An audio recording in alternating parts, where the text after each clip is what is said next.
इस सबके बीच में बड़ी खबर आ रही है इजराइल हमास युद्ध से जुड़ी हुई। ग्राउंड ऑपरेशन में अमेरिका की स्पेशल डेल्टा फोर्स भी शामिल। हमारे सहयोगी मनीष झा ने बहुत बड़ी खबर दी है। बंधकों की रिहाई के लिए इजराइल में मौजूद है डेल्टा फोर्स।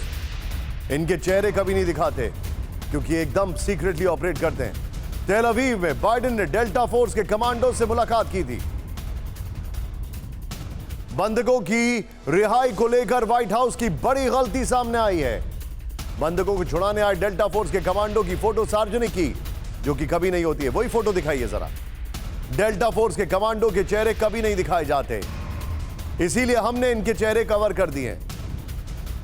लेकिन व्हाइट हाउस से यह पहली बार सबसे बड़ी गलती हुई है।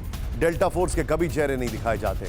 इस सब के बीच में एक और बड़ी खबर आ रही है। हमास के कब्जे से बंधकों की रिहाई में नया मोड़। इजराइल के लिए रिहाई के लिए रूस से मदद मांगी गई। मनीष झा हमारे सहयोगी की खबर है। बंधकों की रिहाई के लिए रूस हमास से कर रहा है बातचीत। हमास के कब्जे में इस वक्त करीब 203 बंधक हैं। तो एक तरफ बंधकों को छुड़ाने के लिए प्रयास चल रहे हैं और दूसरी ओर इजराइल के रक्षा मंत्री ने इसी बीच कहा है कि गाजा में घुसकर हमास का सफाया कर देंगे। इसके लिए बड़ी तैनाती की गई है। इसकी सैटेलाइट तस्वीरें सामने आई हैं। TV9 के पास गाजा पर जल थल नभ से अटैक का ब्लूप्रिंट भी है। लेकिन उससे पहले बड़ी खबर यह है कि इस जंग में अमेरिका की एंट्री हो चुकी है। अमेरिका की नेवी इजराइल के दुश्मनों के हथियारों से जवाब दे रही है। इजराइल पर इस बार हमला यमन के हूती विद्रोहियों ने किया था, लेकिन लाल सागर यानी रेड सी में तैनात अमेरिकन नेवी के जंगी बेड़े ने, उनका डिस्ट्रॉयर था वहां पर, उसने हमले को नाकाम कर दिया।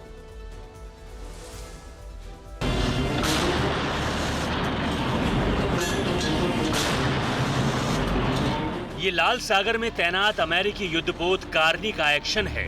तस्वीरें पुरानी हैं, लेकिन कुछ इसी विध्वंसक अंदाज में इस अमेरिकी वॉरशिप ने इजराइल पर किए गए यमन के हूती विद्रोहियों के हमले को नाकाम कर दिया। इजराइल पर हूती विद्रोहियों के हमले का अंदेशा अमेरिका को पहले से ही था। इसी वजह से 18 अक्टूबर को USS कार्नी को लाल सागर भेजा गया था। USS कार्नी की पोजीशन इन दिनों इजिप्ट सऊदी अरब के बीच है।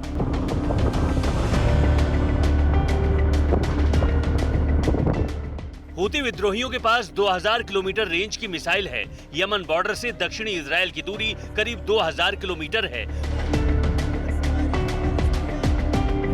हूती विद्रोहियों ने इजराइल पर 3 मिसाइल और कई ड्रोन अटैक किए, जिसे अमेरिकी युद्धपोत कार्नी ने तेल अवीव पहुंचने से पहले ही तबाह कर दिया। पेंटागन ने इसके बाद बयान जारी किया और कहा कि ऐसे हमले अभी और भी जारी रह सकते हैं। The guided missile destroyer USS Carney, operating in the northern Red Sea earlier today, shot down 3 land attack cruise missiles and several drones that were launched by Houthi forces in Yemen. This action was a demonstration of the integrated air and missile defense architecture that we have built in the Middle East and that we are prepared to utilize whenever necessary to protect our partners and our interests in this important region. Israel के लिए ये बहुत बड़ा खतरा है, क्योंकि उसके लिए हमास और हिजबुल्लाह के साथ-साथ एक और फ्रंट हूती विद्रोहियों ने भी खोल दिया है और उन्हें भी ईरान का समर्थन हासिल है।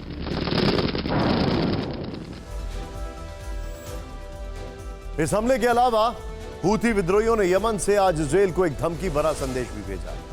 ये तस्वीरें जारी करके हूती विद्रोहियों के पोलित ब्यूरो के सदस्य वहाब अल महबाशी ने बयान दिया है कि उनके हाथ ट्रिगर पर हैं और वो आगे बढ़ने के लिए हुक्म मिलने का इंतजार कर रहे हैं।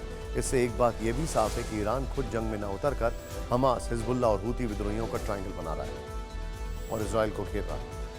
उस पर 3 तरफ से हमले करा रहा है और ये हमले सिर्फ इजराइल पर ही नहीं हो रहे, बल्कि अरब मुल्क में अमेरिकी बेस पर भी निशान है। बगदाद में आज फिर से अमेरिकी बेस पर हमला हुआ है। यहां अमेरिका के एक बेस को आत्मघाती ड्रोन से दिलाने की कोशिश की।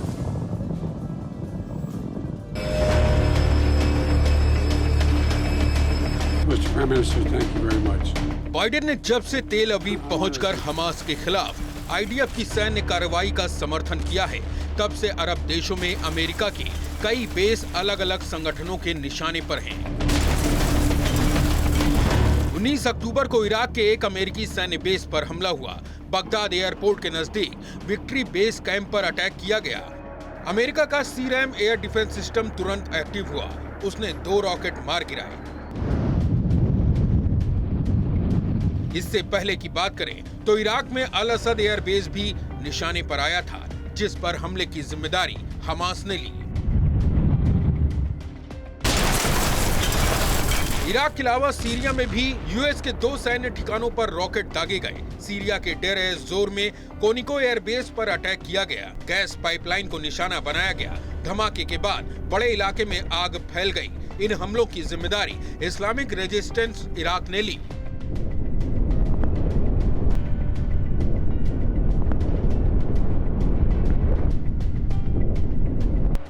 बीते 48 घंटे की बात करें तो इराक और सीरिया में अब तक 7 बार अमेरिका के अलग अलग बेस को टारगेट किया जा चुका है। इसके वीडियो भी ईरान समर्थित गुट जारी कर रहे हैं। ये सीधे तौर पर अमेरिका को चुनौती है और पेंटागन ने कहा है कि सही समय आने पर इन हमलों का जवाब दिया जाएगा।